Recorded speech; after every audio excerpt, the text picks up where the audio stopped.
I was riding along the frost-hardened trail that wound down from the lower slopes of Frostmere when the morning sun finally broke through the clouds. The air still carried the bite of early winter, sharp enough to sting the lungs with every breath. My horse's hooves crunched over patches of ice that had formed in the wheel ruts overnight. I had left the farm before dawn, as I often did on trading days, carrying 2 heavy sacks of salt and a smaller bundle of dried herbs meant for treating livestock wounds. The eastern valley lay quiet beneath a thin veil of mist, and the only sound for miles was the steady rhythm of the horse and the creak of leather. The trail eventually widened into the open ground that marked the outer edge of Stone Fang territory. I had come here many times over the years. The orcs of Stone Fang were not friendly to outsiders, but they respected fair dealings. I had never cheated them on price or weight, and in return they allowed me to approach the village without escort. That fragile understanding had held for nearly a decade. This morning, however, something felt wrong the moment the first wooden longhouses came into view. A large crowd had gathered in the central clearing. No one was shouting, no one was moving much. Warriors stood with arms folded across broad chests, their green skin marked with old battle scars. Women kept their heads lowered. Children were nowhere to be seen. In the center of the circle stood 2 orc women and a small child. One of the women held the girl close against her side. The other stood perfectly still, as though the weight of every eye in the village had already turned her to stone.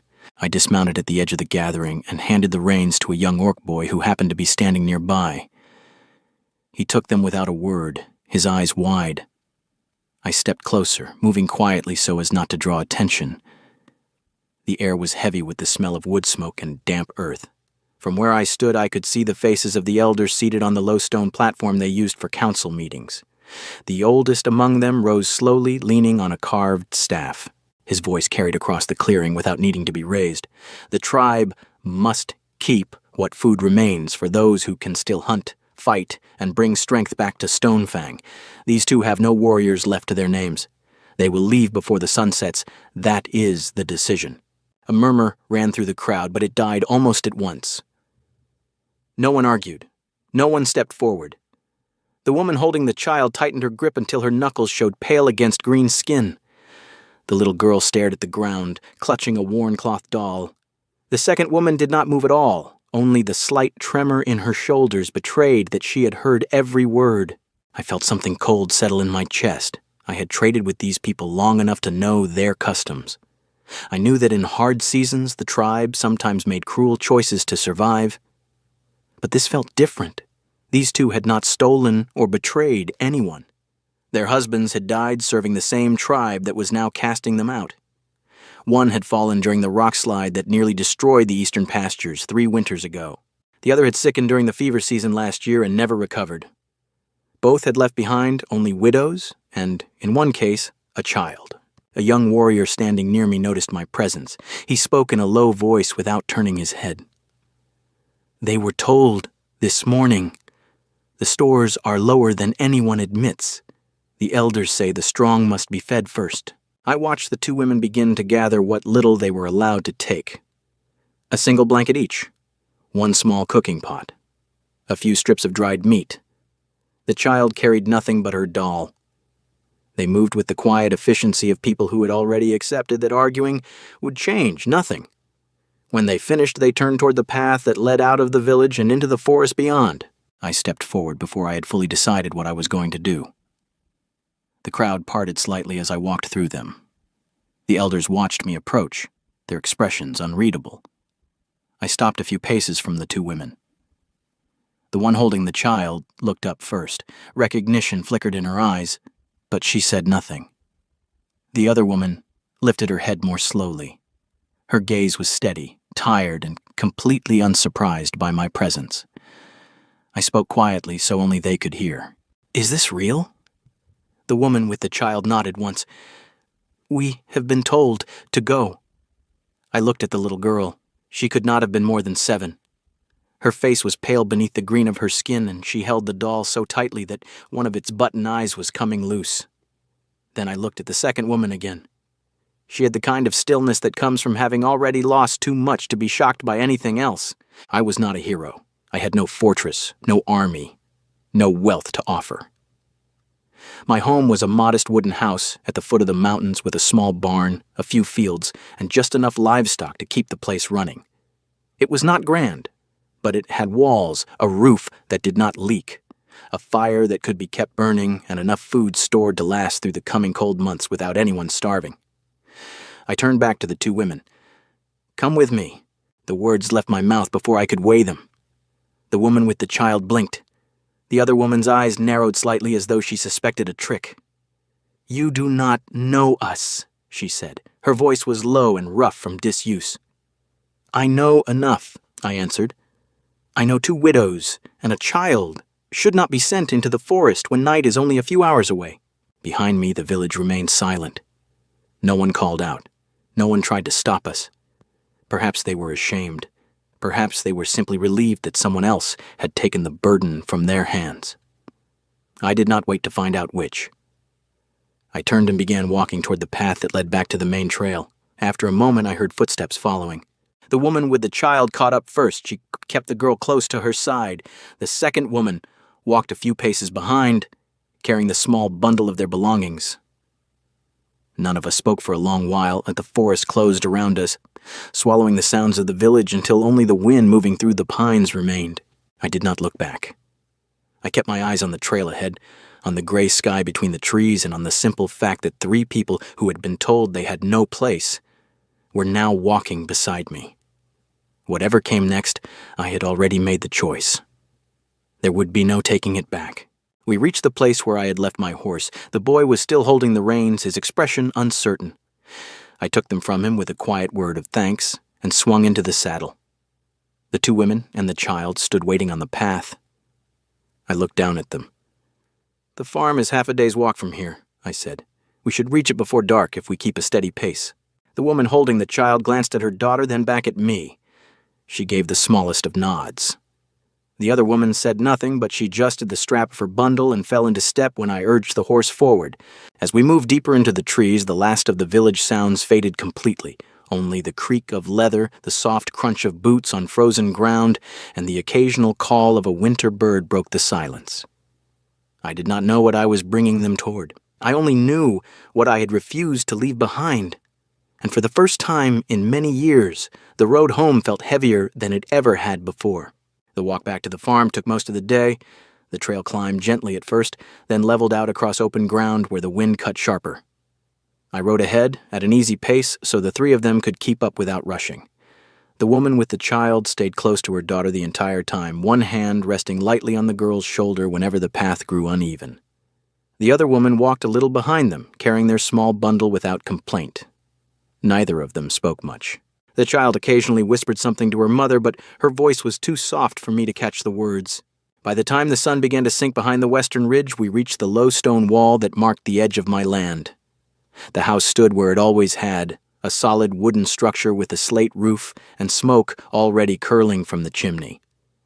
I had asked one of the hired hands to keep the fire going while I was away. Beyond the house lay the barn, the smaller storehouse, and the fenced pasture where a dozen cattle grazed.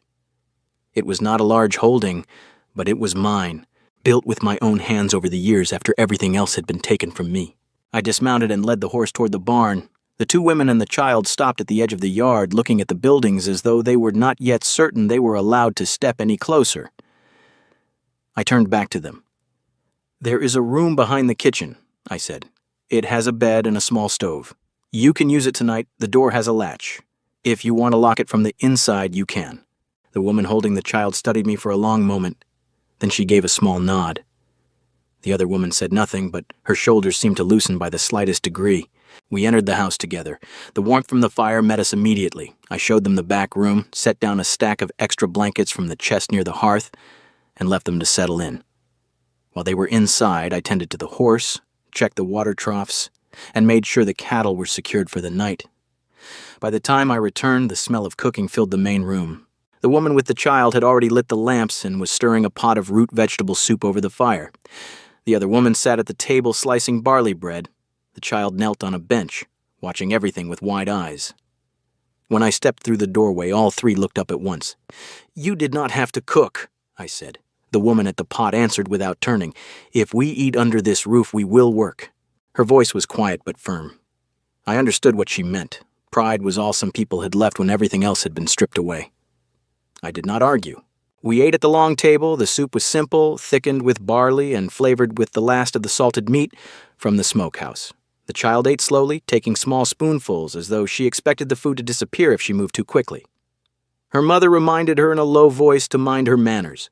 The other woman ate even less. When she finished, she stood at once and began gathering the bowls. "Tonight you only need to rest," I told her. She paused with the bowls in her hands. "We are not guests who take and give nothing in return." I met her eyes. "Rest anyway. Tomorrow is soon enough for work." She hesitated, then set the bowls down again. The child had already begun to nod off against her mother's side. I showed them where extra furs were kept and left them to arrange the room as they wished. Before I closed the main door for the night, I heard the latch slide into place from the inside. I did not blame them. The next morning I woke later than usual. When I stepped into the main room, the fire was already burning brightly and a pot of porridge simmered on the hook. The woman with the child was outside, splitting kindling with practiced strokes. The other woman stood at the entrance to the barn, one hand resting on the neck of the old bay mare that had been favoring her right foreleg for the past week.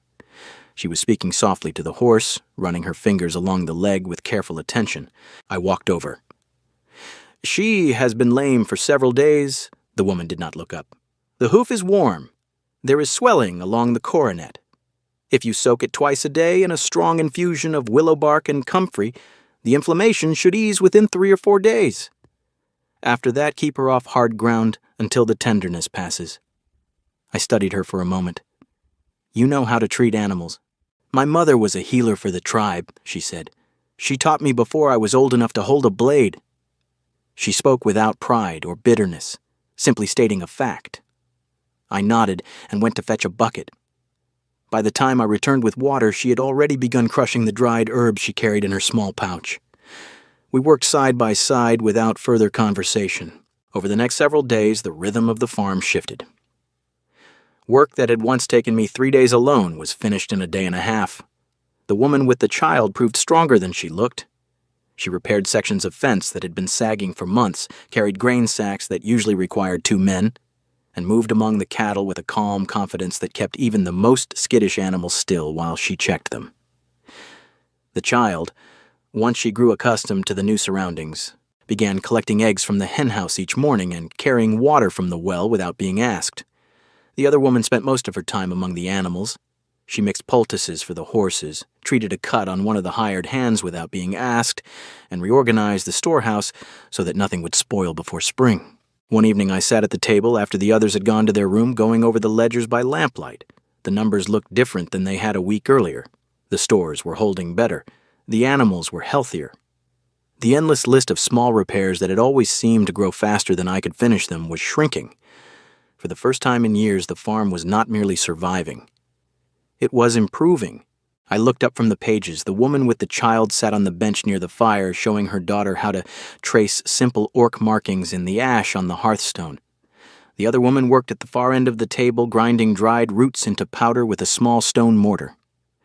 The lamplight softened the sharp lines of their faces and turned the green of their skin into deeper shades of forest and shadow. The house, which had felt empty for so long, now held the quiet sounds of people moving through ordinary tasks. The woman with the child glanced up and caught me watching. She did not smile, but something in her expression eased. "Is there something wrong?"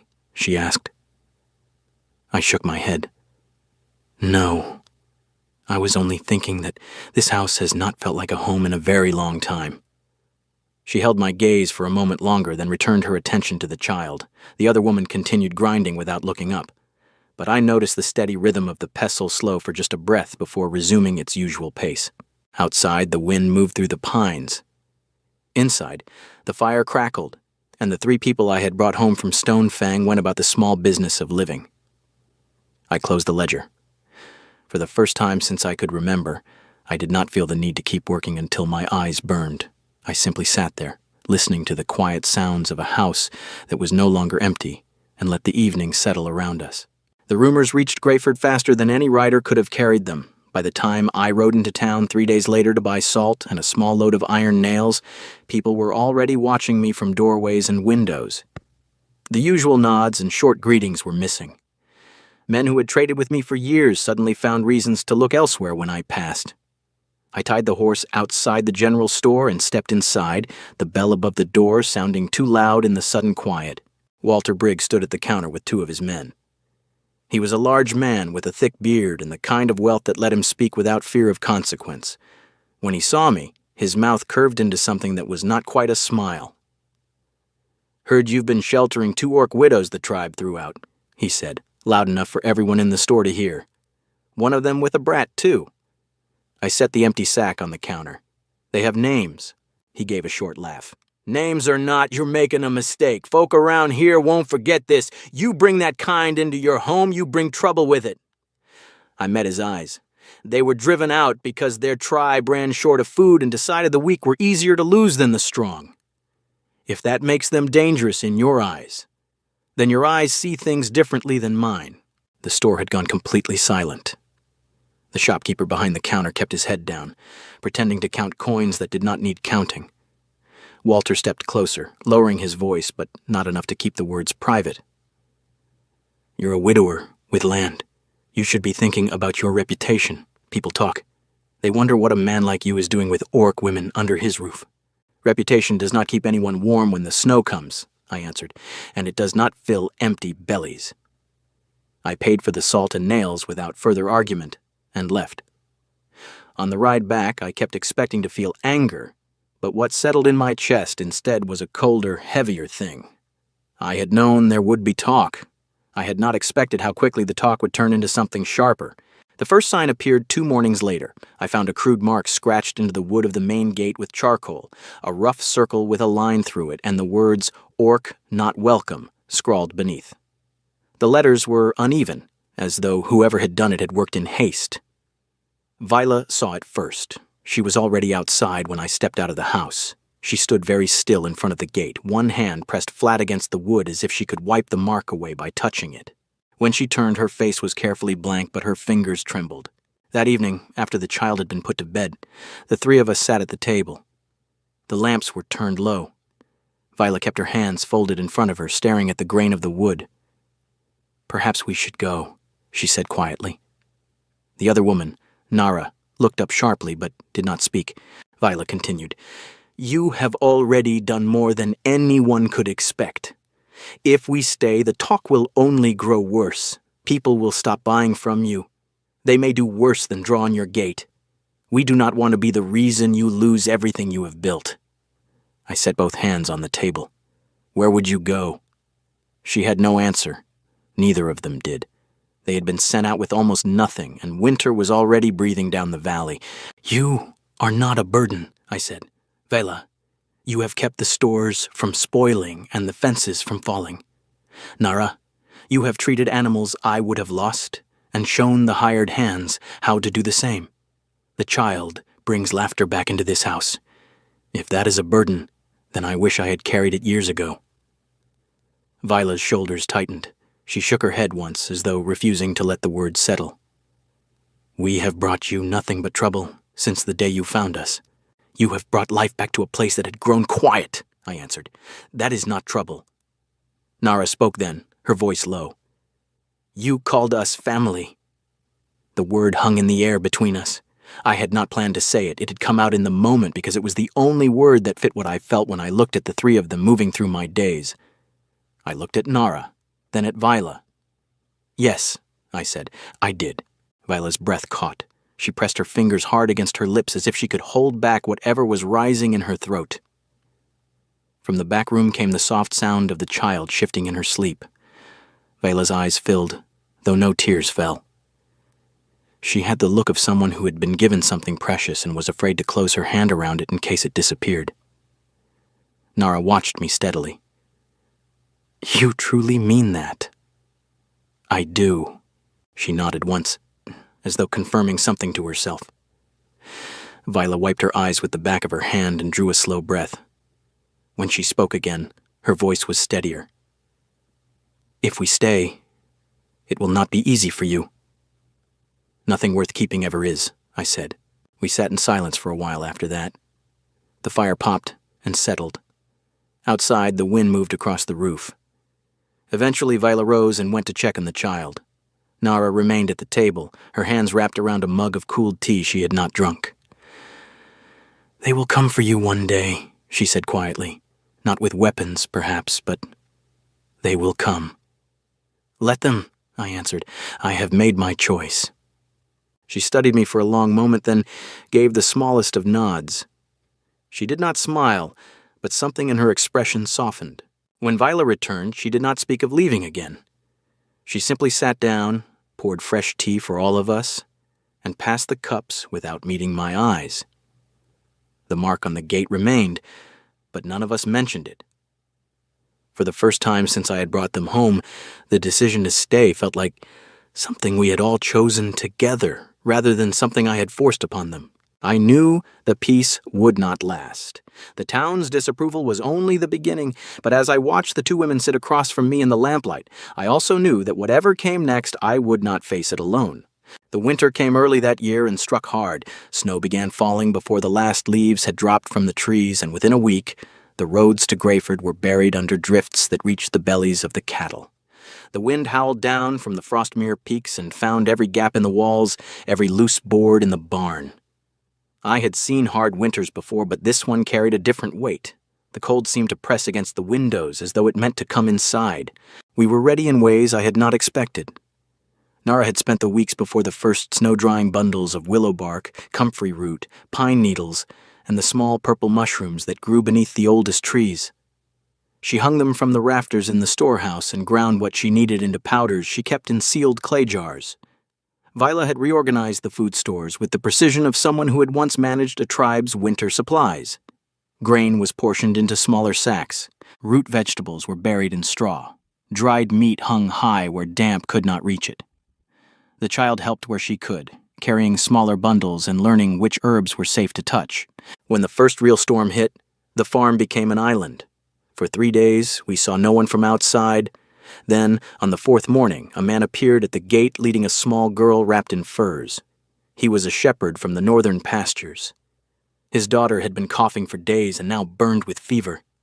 He stood in the snow with his hat in his hands, unable to meet Viola's eyes when she opened the door. Nara took the child without a word. She carried her to the main room, laid her on the bench near the fire, and began mixing a decoction of willow and something sharp-smelling that she kept in a small leather pouch. The shepherd watched from the doorway, shifting his weight as though he expected to be thrown out at any moment. When Nara finished, and the child's breathing eased enough for her to sleep, the man finally spoke. "I did not know where else to go," he said. "The town healer's supplies ran out 2 weeks ago." Nara wiped her hands on a cloth. "She will need the next dose in 4 hours. Keep her warm, and give her water when she wakes." The man nodded. He reached into his coat as though to offer payment, then seemed to think better of it. Viola handed him a small sack of dried roots and a measure of barley without being asked. "Take this," she said. "It will stretch what you have." He left before the snow grew heavier, carrying his daughter in the sack. He did not thank us, but the way his shoulders had loosened told me enough. After that, others came. A family whose youngest could not stop coughing. An old woman whose joints had seized in the cold. A young couple whose only cow had stopped giving milk and was losing weight. Each time Nara opened the door and did what needed doing. Each time Viola measured out what food we could spare. I helped where I could, digging paths through the snow, carrying water, holding animals steady while Nara treated them. The hired hands, who usually went home at night, began staying in the barn loft because the drifts made the walk back to their own cabins too dangerous. Even Walter Brigg eventually appeared. He arrived on a gray afternoon when the wind had died enough for travel. His face was gray as well. 2 of his best milking cows had developed the same hoof rot that had threatened my own herd earlier in the season. He stood in the yard with his hat pulled low and did not look at either woman when he spoke. "I heard the orc healer knows how to treat it." Nara stepped out onto the porch, already wearing her heavy coat and carrying her medicine bag. She did not ask questions. She simply said, "Show me." I watched them walk toward the gate together. Walter kept his eyes on the snow in front of him the entire way. When they returned hours later, his expression had changed. He still did not offer thanks, but he gave a short nod before turning his horse back into the storm. It was the closest thing to an apology the man was capable of giving. By midwinter, the farm had become something I no longer recognized.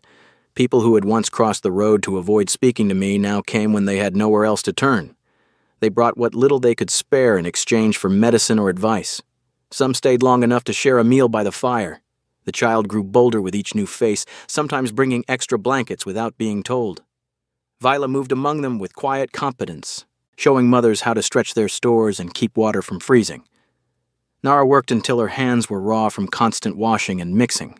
One evening, after we had helped a young mother carry medicine back to her cabin through knee-deep snow, Viola sat on the bench by the fire and did not move.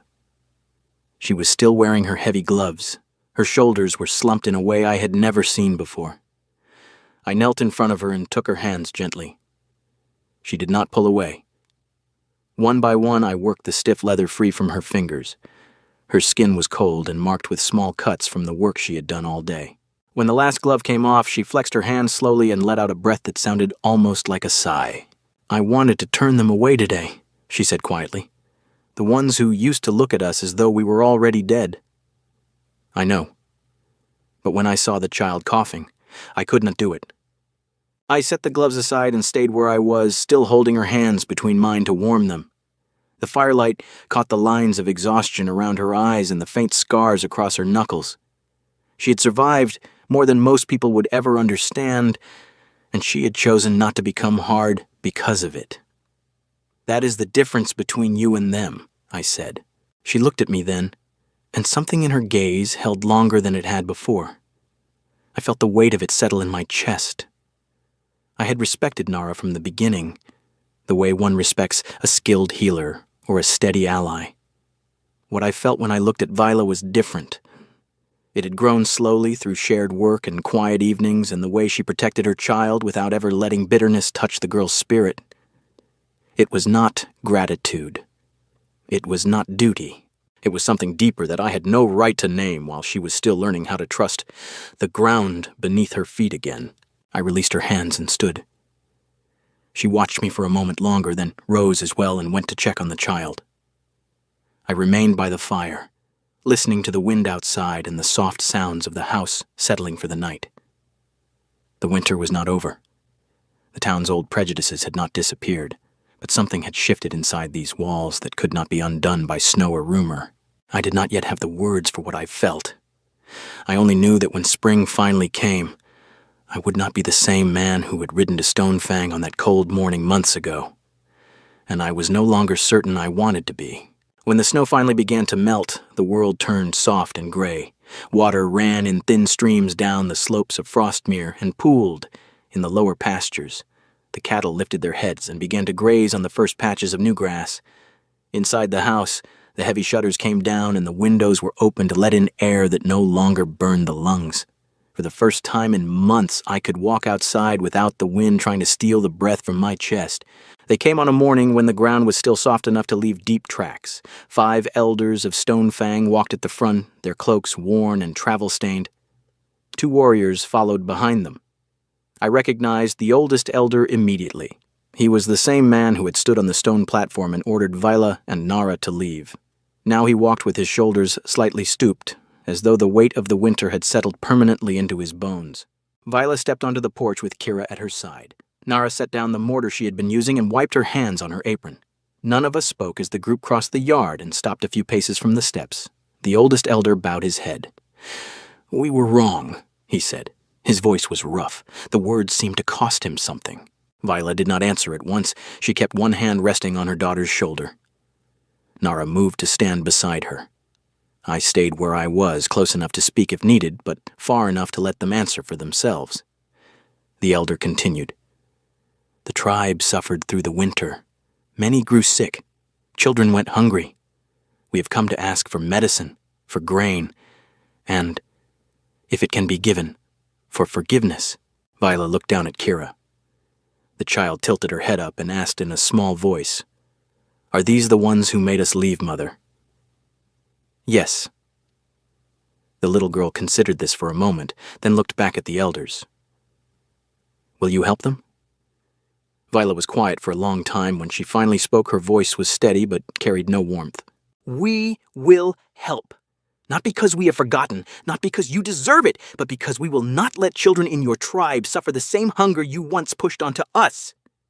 Nara stepped forward.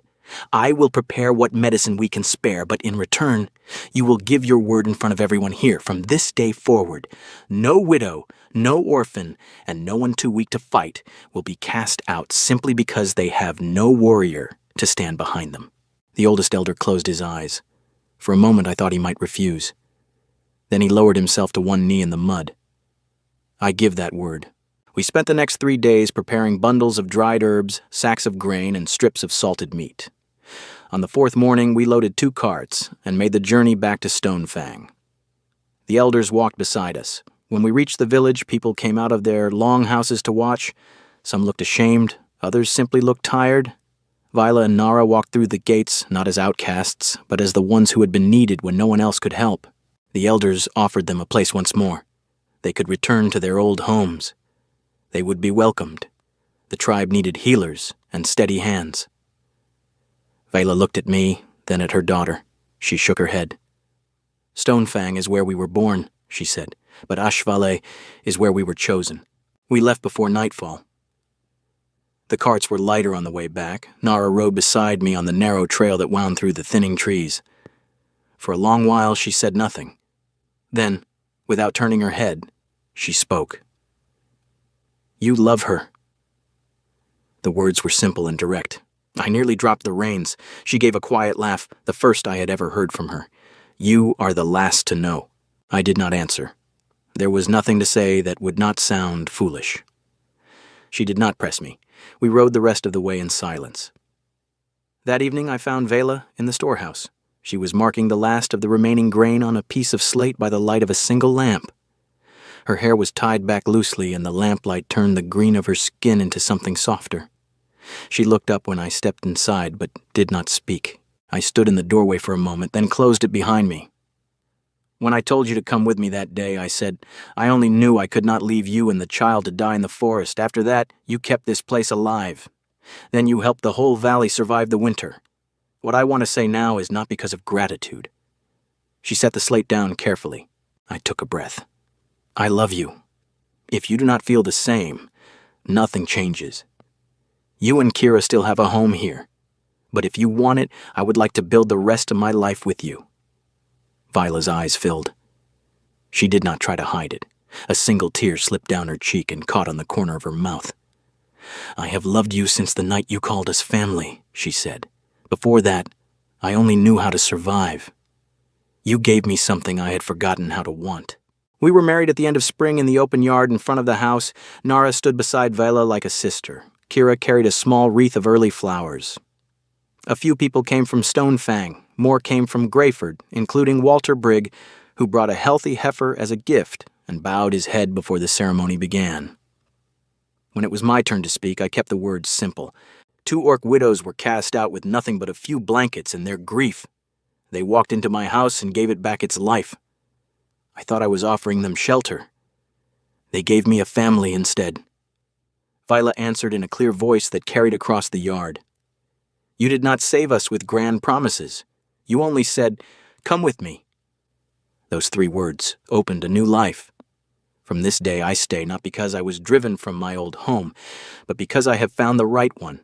Years later, people still tell the story of that winter. They speak of the 2 orc widows who were banished and the man who said the words that changed everything. They speak of how mercy, when it is held long enough, can teach an entire valley what family truly means. I do not correct them when they call me the one who saved them. The truth is simpler. I only opened a door. They were the ones who walked through it and made the house into a home.